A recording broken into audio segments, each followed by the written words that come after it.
உண்மை செய்திகளை உங்கள் வீட்டின் வரவேற்பறைக்க கொண்டு வரும் நியூஸ் 7 தமிழ் செய்திகளுக்காக மனோஜ்.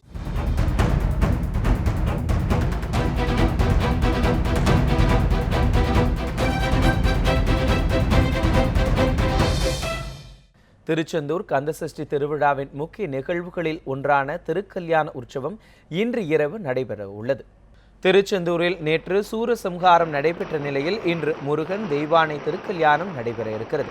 இதையொட்டி முருகனின் உற்சவ வடிவமான குமரவிடங்கர் தபசு மண்டபம் சென்று தெய்வானைக்கு மாலை சுட்டும் நிச்சயதார்த்த வைபவம் நடைபெற்றது. இதையடுத்து திருக்கல்யாண வைபவம் தற்போது தொடங்கி நடைபெற்று வருகிறது. இதில் பல்லாயிரக்கணக்கான பக்தர்கள் கலந்து கொண்டு சுவாமி தரிசனம் செய்து வருகின்றனர். தமிழகத்தில் வழக்கமாக முருகன் கோவில்களில் 8 நாட்கள் கந்தசஷ்டி திருவிழா நடைபெறும். ஆனால் அலைக்கடல் ஓரத்தில் அமைந்துள்ள திருச்செந்தூரில் மட்டும் 12 நாட்கள் நடைபெறுகிறது. நாளை முதல் அடுத்த 5 நாட்கள் திருக்கல்யாண கோலத்தில் முருகனின் ஊஞ்சல் சேவையும் நடைபெறும். தமிழக சட்டமன்ற தேர்தலின் போது விஜயகாந்தை தேடி வந்து கூட்டணி வைத்துக் கொண்டது வைகோதான் என பிரேமலதா கருத்து தெரிவித்திருக்கிறார். சென்னை விமான நிலையத்தில் செய்தியாளர்களிடம் பேசிய அவர், வைகோ தெரிவிக்கும் கருத்துக்களுக்கெல்லாம் பதிலளிக்க வேண்டிய அவசியம் தேமுதிகவுக்கு இல்லை என்றும் அப்போது குறிப்பிட்டார். ஒரு கருத்து சொல்வாரு, தினம் ஒரு மாதிரி ரியாக்ட் பண்ணுவாரு. அதனால அவர் சொல்ற அத்தனை கருத்துகளுக்கும் நாங்க பதில் சொல்ல வேண்டிய அவசியம் கிடையாது. அவருடைய ரியாக்ஷனுக்கு உடனே நாங்க ரியாக்ட் பண்ற வேணும்ன்றதும் கிடையாது.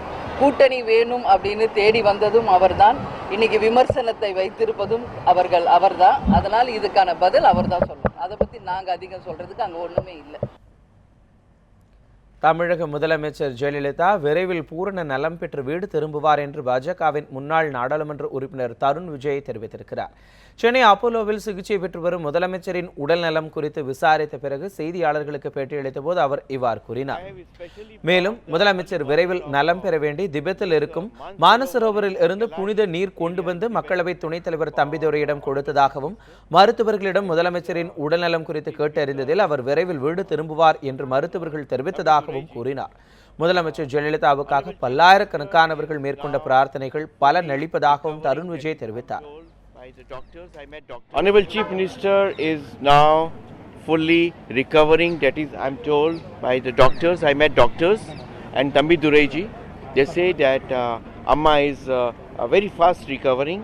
She will be very soon out of the hospital and properly start working at in her office. We pray for her wellness. I'm fully convinced that the prayers of millions of people are working.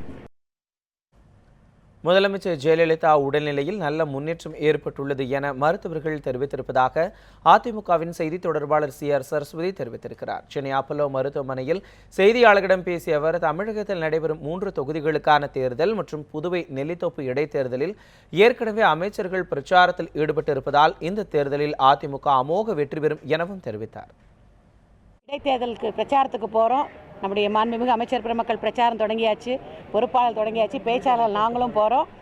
மிகப்பெரிய வெற்றியை தமிழகத்தில் இருக்கிற 3 தொகுதியும் பாண்டிச்சேரியில் உள்ள தொகுதியிலும் மிகப்பெரிய வெற்றியை மாண்புமிகு முதலமைச்சர் அம்மாவுக்கு தமிழக மக்கள் தருவாங்க. மிகப்பெரிய வெற்றியை மாண்புமிகு முதலமைச்சர் அம்மா பெறுவாங்க. முதலமைச்சரின் உடல்நலம் பாதிப்பால் மனவேதனையில் தீக்குளித்த அதிமுக பிரமுகர் ரவீந்திரன் சிகிச்சை பலனின்றி உயிரிழந்தார். கடந்த 4ஆம் தேதி தீக்குளித்து தற்கொலைக்கு முயன்ற ரவீந்திரன் தஞ்சை மருத்துவக் கல்லூரி மருத்துவமனையில் அனுமதிக்கப்பட்டிருந்தார். அவருக்கு தீவிர சிகிச்சை அளிக்கப்பட்டு வந்த நிலையில் சிகிச்சை பலனளிக்காமல் இன்று அவர் உயிரிழந்தார். தஞ்சையில் தேர்தலுக்கான பிரச்சாரம் தீவிரமடைந்துள்ள நிலையில் அதிமுக பிரமுகர் உயிரிழந்த சம்பவம் அக்கட்சியினரிடையே சோகத்தை ஏற்படுத்தியுள்ளது. ஜல்லிக்கட்டுக்கு அரசு அனுமதி வழங்கவில்லை என்றால் தடையை மீறி ஜல்லிக்கட்டை நடத்துவோம் என நாம் தமிழர் கட்சி ஒருங்கிணைப்பாளர் சீமான் தெரிவித்திருக்கிறார். வேலூர் மாவட்டம் மேல் விஷாரம் பகுதியில் நாம் தமிழர் கட்சியின் கொடியேற்ற விழா நடைபெற்றது. இந்த விழாவில் பங்கேற்ற அக்கட்சியின் ஒருங்கிணைப்பாளர் சீமான், தஞ்சை, அரவக்குறிச்சி தொகுதிகளில் பணப்பட்டுவாடா தொடர்ந்து நடைபெற்று வருவதாக கூறினார். ஜல்லிக்கட்டு நடத்த அரசு விதித்துள்ள தடை என்பது தமிழர்களின் பாரம்பரிய காளை இனத்தை அழிக்க மேற்கொள்ளும் முயற்சி என்றும் அவர் குற்றம் சாட்டினார். தமிழனுடைய விளையாட்டை அடிக்கணும். எதுக்கு காலின் மீது தடை வருது? இந்த கருணை இருக்கிறது போல காட்டி நீங்க அழிக்கிறீங்க, எங்களுக்கு தெரியாதா? எங்களுடைய நாட்டு மாட்டு இனத்தை அழிக்கணும்னு நீங்க நினைக்கிறீங்க. இருக்கிற கொஞ்சம் கொஞ்சம் பசுக்கு நாங்கள் செயற்கை கருத்தரிப்புக்கு போகணும். அதுக்கு ஊசி மருந்து ஒன்றை இருக்கு, செனக்கான ஊசி மருந்து. அப்ப என் காலை இனத்தை அழிக்காம நீ இந்த நாட்டு மாட்டு இனத்தை அழிக்க முடியாது.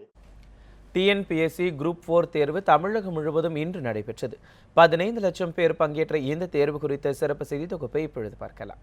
தமிழகம் முழுவதும் 15,64,471 பேர் பங்கேற்ற குரூப் 4 தேர்வுகள் இன்று நடைபெற்றன. தட்டச்சர், குறுக்கெழுத்து தட்டச்சர், ஆய்வாளர் என தமிழகத்தில் காலியாக உள்ள 5,451 இடங்களுக்காக இந்த தேர்வு நடைபெற்றது. 301 தாலுகாக்களில் உள்ள 5,000க்கும் மேற்பட்ட மையங்களில் லட்சக்கணக்கானோர் தேர்வு எழுதினர். இந்த ஆண்டு தேர்வில் பொது அறிவு குறித்த கேள்விகள் அதிகம் இடம்பெற்று இருந்ததாக தேர்வு எழுதியவர்கள் தெரிவித்தனர். ஓரளவுக்கு ஈஸியாக தான் இருந்தது. Okay fine. அந்த மேக்ஸ் தான் ரொம்ப டஃப்பாக இருந்தது மாதிரி இருந்தது. மற்றபடி எல்லாமே ஆட்டிடியூட் ஜென்ரல் நாலேஜ் கொஷின்லாம் கொஞ்சம் ஈஸியாக தான் இருந்தது. அண்ட் 2016 நடந்த பொலிட்டிக்கல் இதெல்லாம் இருந்தது. அதில் நான் எதிர்பார்த்தோட ஈஸியாக தான் இருந்துச்சு. நான் அவ்வளோ நார்மலாக தான் ரீட் பண்ணிட்டு வந்தேன். நான் ஃபுல்லாக கான்சன்ட்ரேட் பண்ணல. எனிவே ஃபுல்லாக நான் படிச்சிருந்தேன்னா கண்டிப்பாக பாஸ் ஆகும். Anyway 70% I shoe that, but will see. சென்னையில் மட்டும் 367 மையங்களில் தேர்வு நடைபெற்றது. தேர்வு எழுதுபவர்கள் கால்குலேட்டர், மொபைல் போன் உள்ளிட்ட எலக்ட்ரானிக் பொருட்களை எடுத்து செல்ல அனுமதி மறுக்கப்பட்டது. இந்த தேர்வில் பங்கேற்ற மாற்றுத்திறனாளிகளுக்காக சிறப்பு ஏற்பாடுகள் செய்யப்பட்ட தரைத்தளத்திலேயே தேர்வு மேஜைகள் அமைக்கப்பட்டிருந்தன.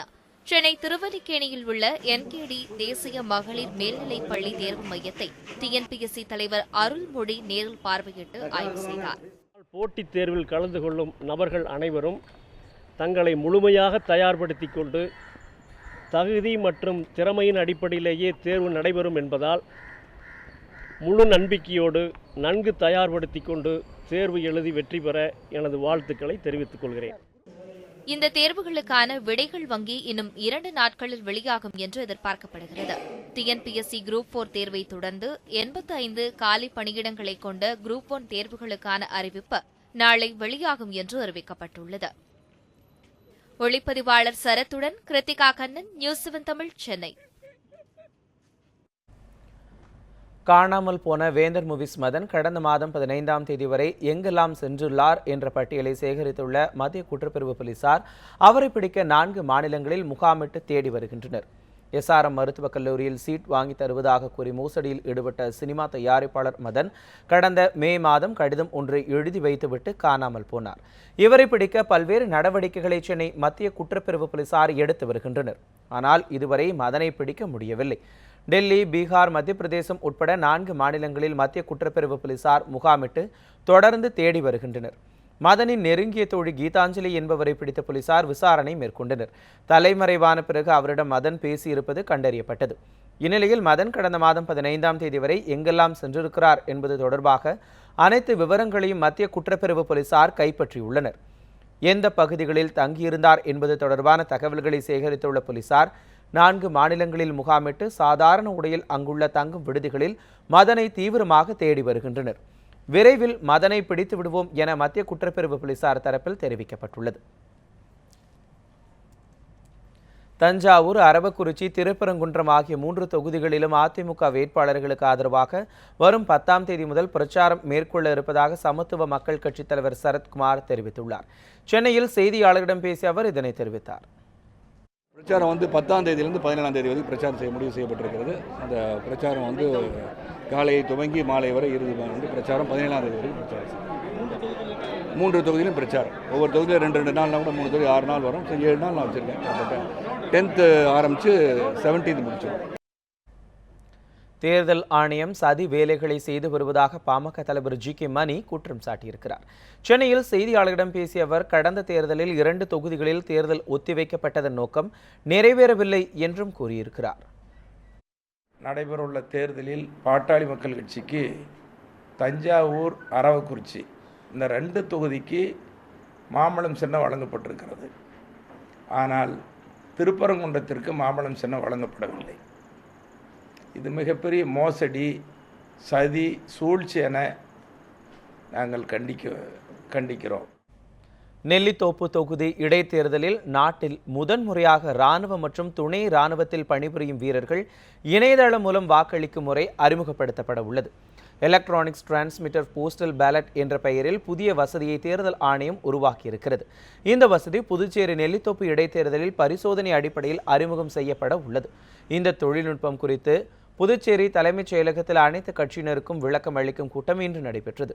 இதில் இந்திய தேர்தல் ஆணையத்தின் துணை ஆணையர் சந்தீப் சக்சேனா கலந்து கொண்டு இணையதள வாக்குப்பதிவு குறித்து விளக்கினார். இந்த நிகழ்ச்சியில் புதுச்சேரி தலைமை தேர்தல் அதிகாரி கந்தவேலு, மாவட்ட தேர்தல் அதிகாரி சத்யேந்தர் சிங் துர்சாவத் உள்ளிட்டோர் கலந்து கொண்டனர்.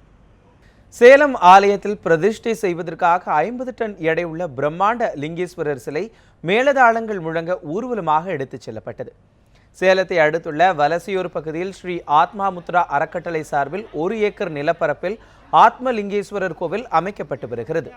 இதில் பிரதிஷ்டை செய்வதற்காக பண்டைய கால சிற்ப சாஸ்திர ஆகம விதிப்படி 15 அடி அகலமும் 10 அடி உயரமும் கொண்ட பிரம்மாண்ட ஆத்மலிங்கேஸ்வரர் சிலை உருவாக்கப்பட்டுள்ளது. இந்த லிங்கேஸ்வரர் சிலை சேலம் எருமாபாளையம் பகுதியில் உள்ள சிற்ப கலைக்கூடத்திலிருந்து மேளதாளங்கள் முழங்க ராட்சச கிரேன் மூலம் லிங்கேஸ்வரர் கோவிலுக்கு ஊர்வலமாக எடுத்து வரப்பட்டது.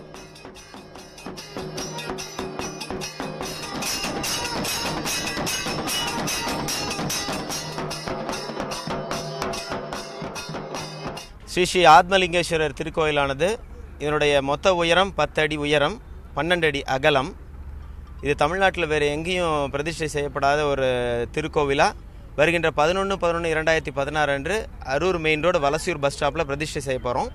அந்த விழாவை முன்னிட்டு நம்ம இதை ஊர்வலமாக இன்று 6/11/2016 அன்று இந்த தேன்கனி சிற்பக்கூடத்திலிருந்து ஊர்வலமாக எடுத்து சென்று சுவாமியை இப்போ குழந்தையாக இருக்கார், இவர் ஆவாகனம் கொண்டு போய் நம்ம இடத்துல கொண்டு போய் சேர்க்க போகிறோம். காவிரி மேலாண்மை வாரியம் அமைத்திட உச்சநீதிமன்றம் உத்தரவிட்டும் ஏற்க மறுத்து தமிழகத்திற்கு துரோகம் இழைத்துள்ள மத்திய அரசின் நடவடிக்கையை கண்டித்து சிவகங்கை மாவட்டம் மானாமதுரையில் அனைத்து விவசாயிகள் சங்க ஒருங்கிணைப்பு குழு தலைவர் PR பாண்டியன் மக்கள் சந்திப்பு பயணம் மேற்கொண்டார். அப்போது பேசிய அவர், விவசாயிகளின் தற்கொலையை தடுக்கும் வழிகள் குறித்து பேசுவதற்காக அவசர கால சட்டமன்றத்தை கூட்ட வேண்டும் எனவும் வலியுறுத்தியிருக்கிறார். சேர்ந்த மத்திய அமைச்சர் பொன் ராதாகிருஷ்ணன் நடைபெற இருக்கின்ற குளிர்கால பாராளுமன்ற கூட்டத்தொடருக்கு முன்னதாக தமிழக பாராளுமன்ற உறுப்பினர்களுடைய கூட்டத்தை கூட்டி அனைத்து பாராளுமன்ற உறுப்பினர்களோடு பாராளுமன்றத்தில் எடுத்துரைத்து காவிரி மேலாண்மை வாரியம் உச்சநீதிமன்றம் உத்தரவிட்ட அடிப்படையில் உடனடியாக நிறைவேற்றுவதற்கு உரிய நடவடிக்கைகளை மேற்கொள்ள வேண்டும். தமிழகத்தில் தமிழக அரசாங்கம் உடனடியாக அனைத்து கட்சி கூட்டம் கூட்டப்பட வேண்டும். அவசர காலமாக சட்டமன்ற கூட்டத்தை கூட்டி உடனடியாக விவசாயிகளுடைய தற்கொலையை பாதுகாக்க வேண்டும். இலங்கை சிறையில் உள்ள 4 மீனவர்கள் விரைவில் விடுவிக்கப்படுவார்கள் என்ற நாடாளுமன்ற உறுப்பினர் சுமேந்திரன் தெரிவித்திருக்கிறார். டெல்லியில் செய்தியாளர்களை சந்தித்து பேசிய அவர், இழுவை வலை பயன்படுத்துவதை மீனவர்கள் நிறுத்திவிட்டால் பாதி பிரச்சினை நிறைவடைந்துவிடும் என்றும் குறிப்பிட்டார். அடிக்கடி மீனவர்கள் கைது செய்யப்படுவது உங்களுக்கு தெரியும், அப்படியே அவர்கள் விடுதலை செய்யப்படுவதும் உங்களுக்கு தெரியும். இப்பொழுது 4 மீனவர்கள் இடமும் விடுவிக்கப்படாமல் இருக்கிறார்கள். அவர்கள் துரிதமாக விடுவிக்கப்படுவார்கள்.